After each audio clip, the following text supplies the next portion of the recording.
గురువుగారు ఈ రోజుల్లో ధన సంపాదన ఉండి 10 మందికి సహాయం చేసే వాళ్ళు ఉన్నారా? అమ్మా ఎందుకు లేరమ్మా? దానికి ప్రత్యక్ష ఉదాహరణ గత కొద్ది నెలలుగా మనం చూస్తూనే ఉన్నాం. అనేక ఇబ్బందుల్లో సమస్యల్లో ఉన్న వాళ్లకు గొప్ప గొప్ప వాళ్ళు ఎంతోమంది ముందుకొచ్చి ఆదుకుంటున్న వాళ్ళు ఉన్నారు. తోచిన విధంగా కొంతమంది మాట సాయం చేస్తున్నారు. అంటే ఇలా చేయండి మీకు రోగం నశిస్తుంది, లేదా ఇలా చేయండి అని చెప్పి. ఇంకొంతమంది వైద్య సహాయం. మీరు నమ్మరు, నాకు కరోనా వచ్చినప్పుడు ఎక్కడో కేరళలో ఒక డాక్టర్ ఫోన్ ద్వారా నాకు గైడ్ చేస్తే నేను ఆవిడ చెప్పినటువంటి వైద్యాన్ని ఆచరించడం ద్వారా, ఆమె చెప్పినటువంటి మాటని ఆచరించడం ద్వారా పూర్తిగా కోలుకున్నాను. నేను ఆవిడ ఏది ఆశించలే.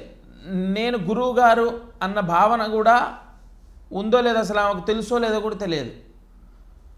కానీ ఆవిడ దాదాపుగా నేను ఒక నెల రోజులు ఇబ్బంది పడితే రోజుకి 2 సార్లు 3 సార్లు ఫోన్ చేసి అది వేసుకున్నారా, లేదా ఇగో ఇంజెక్షన్ తీసుకున్నారా, లేదంటే ఏం చేస్తున్నారు, బ్రీతింగ్ ఎక్సర్సైజ్ చేశారా, ఇలా గుర్తు పెట్టుకొని మరీ గైడ్ చేసినటువంటి ఆవిడ మహానుభావురాలు. అలా ఎంతోమందికి చేసింది. అది సహాయమే. అలాగే ఆర్థికంగా విపరీతంగా సహాయం చేసిన వాళ్ళు ఉన్నారు. కాబట్టి ఈ రోజుల్లో ఇంకా మనం ఇంత పాపం పెరిగిపోయి ఇంత పాపపు యుగంలో ప్రయాణం చేస్తున్నా కూడా ఈ మాత్రం శరీర సుఖంతో, మన ఆనందంతో, మానసిక సుఖంతో కొంతైనా ఉంటున్నామంటే మనం చేసుకున్న పుణ్యము, దాన ధర్మమే. అటువంటి మహానుభావులు ఉన్నారు. వాళ్ళందరికీ కూడా ఆ దత్త ఆశీస్సులు ఉంటాయి, నేను మనస్ఫూర్తిగా చెప్తున్నాను. అలాగే ఆర్థికంగా బలవంతుడిగా ఉన్నటువంటి ఎవరైనా సరే దాన ధర్మాలు చేయడం ద్వారా, 10 మందికి సహాయం చేయడం ద్వారా వారి ఆస్తి కానీ వారి ఆదాయం కానీ పెరుగుతుంది. ఇది ప్రాక్టికల్గా ప్రూవ్ అయినటువంటిది.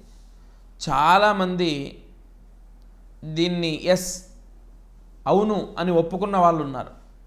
కాబట్టి వీలైనంతలో మనము ధర్మాచరణలో ఉండి 10 మందికి సహాయం చేయడం చాలా అవసరం.